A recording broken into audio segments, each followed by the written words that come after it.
Ma'am, come on back in.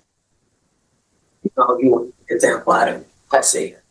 I'll make an example out of anybody. Hang on. You want to stand here? You don't want. You want to stand here and be disrespectful? No, I will make an example. Understand my situation, like I don't care what your situation. Good morning, ma'am. Are you Brittany Davis? Good morning, yes. And Miss Davis, did you get someone hired?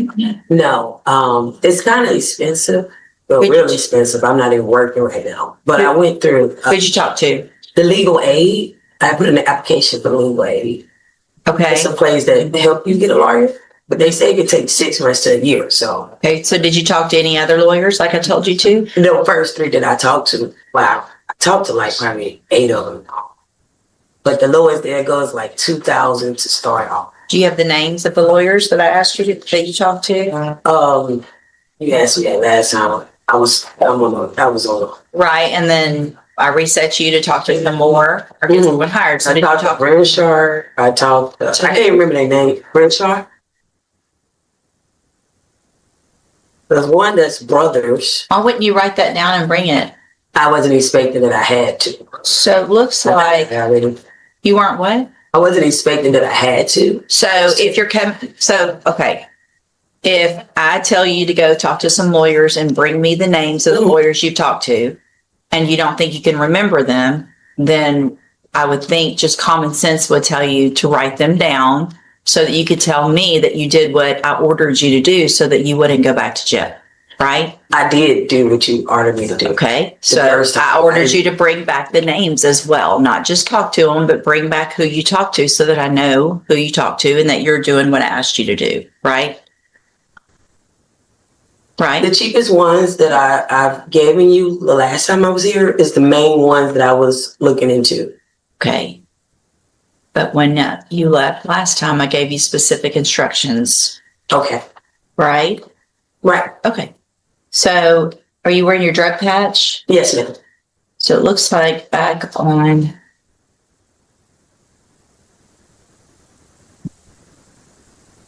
second.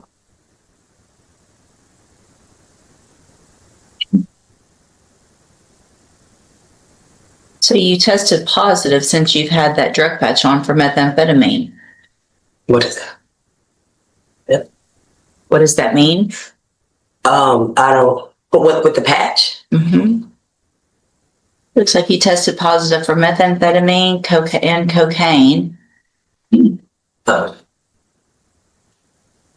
on. Let me print it out so I can read it better.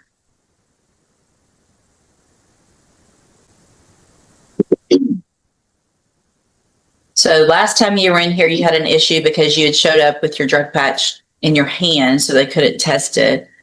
So I tested you in court, and then I made you get the drug patch put on again and told you to keep it on. And then the drug patch that was put on January 25th. Which was the day before that court date. So you had one on, you had taken it in, you put it on, tested positive for methamphetamine and cocaine. Have a seat in the jury box. I'm going to have you tested this morning, and then I'll decide what to do. Thanks.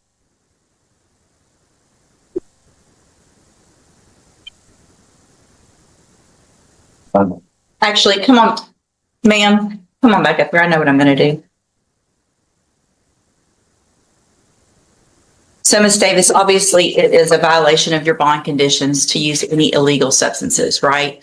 And so you tested positive for cocaine and methamphetamine on that drug patch, in addition to in the past not having it on correctly, and you didn't do what I asked you to do or ordered you to do also here. So I'm going to raise your bond at this time for those violations to $100,000. You will keep your court-appointed attorney while you're in custody. They'll be out to see you, and we'll just see what we do with your case at that point. You can go back with the bailiff.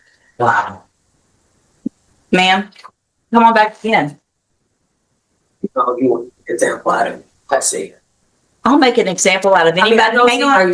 You want to stand here? You don't want. You want to stand here and be disrespectful? No, I will make an example. Understand my situation. Like, I don't care what your I'm not situation. making no excuses. Okay. I take accountability. Right. So you tested positive for methamphetamine and cocaine. I don't know how to patch work, ma'am. I haven't been doing any drugs. Well, you did something. I don't know if that's like the patch pick up sweat. I don't know if that's like after the process or what, but I haven't been doing anything. All right. Go back with the bailiff.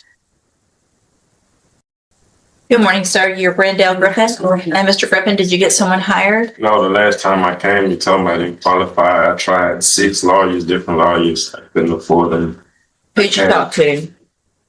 I gave you all the names of those two. But since last time, who'd you talk to? I went back to the same ones, just trying to. Why would you go back to the same ones if you couldn't afford them before? I talked to 7 lawyers. Like, they all around the same price, $5,000 more. I can't afford that though. I didn't find anything lower than that. Yeah. I mean, you filled out the affidavit and by law, you do not qualify. So I'm trying to ask why is that because your total income is $6,800 a month and your expenses that you put here are $2,260, which according to this means you have $4,600 left every month. I told Anthony it was nowhere near 6 this month. You filled this out. I did it. And you swore under oath that it was true. What did I sign? I get paid about $2,000 a month, and I pay child support. I have 7 kids. I pay child support for. You put 0 on child support. I put 0 on child support. Well, no, you put that you pay child support for it. Yeah, that's all on here. Yeah, I'm not understanding how it gets to 6,000. I'm reading what you wrote. Unless I misunderstood some of the things on there or something.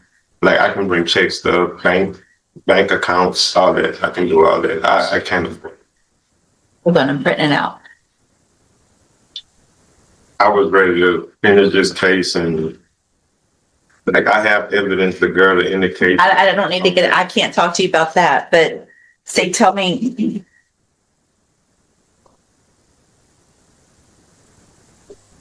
Do you see the total on the left-hand column?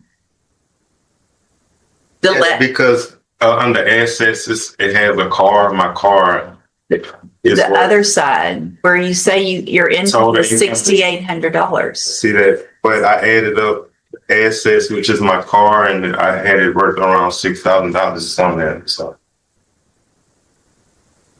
I just added that number to that. Like I said, I must have did something wrong. I don't know.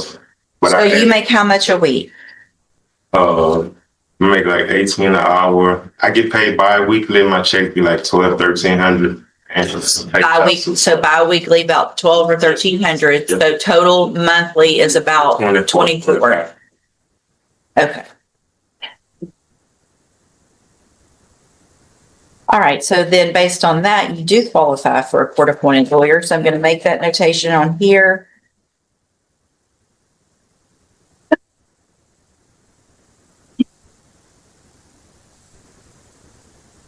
Step in front of the clerk. She'll let you know who your attorney is going to be and give you some more instruction. Good morning, sir. Are you Jimmy Couch? Yes, ma'am. And Mr. Couch, had you, the bondsman, you're on a bond in a misdemeanor case. It looks like on that violation of a protective order. Yes, ma'am. And you were, for the record, you were arrested, it looks like January 29th of this year, 26, on a burglary of a habitation case. Just listen. You were arrested for that, right? Well, I'm really not sure what I was arrested for. Okay. My ex-wife. Hang on. Okay. So you were arrested for burglary of a habitation and interference with emergency request for service, and the magistrate gave you a $25,000 personal bond and just let you were just released from custody. Yes, ma'am. After that date, on February 14th of 2026, you were arrested again, and that one for violation of a protective order. Okay. You made bond on that case, and you were given a $2,000 bond on that case. all of this information has been brought to my attention, and I am at this time, I've got Mr. Rojas has been appointed to represent you, and Ms. Malfino is here on behalf of the district attorney's office.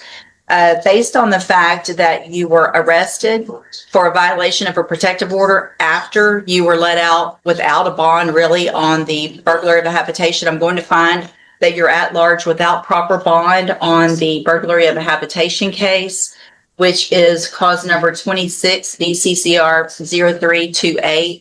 I'm going to set that bond at this time at $50,000. There will be a condition of that bond that you have absolutely no contact or communication with. Allison What's the last name? Couch. So that means in person. That means obviously communication or in person. Yes, ma'am. And if you will also be required as a condition of that bond, if you make it, to wear a GPS monitoring device at all times. Do you understand? Yes, ma'am. And then good morning, sir. You're Ronnie Oliphant. And this is 25 DCCR 0379. Mr. Oliphant was previously in court, entered plea of guilty to the third-degree felony offense of injury to a child. I've received that pre-sentence report, and has everyone had an opportunity to review that report? Yes, Your Honor. Yes, Judge. Any additions or corrections? Judge, just based off the statements and some discussions with Mr. Oliphant, we would ask to withdraw his plea. I understand it's up to your discretion. So, Mr. Oliphant, obviously, I have some notations here. I know exactly what your attorney, Mr. Comerford's talking about. You denied the offense that you committed the offense in this pre-sentence report. But here's the thing.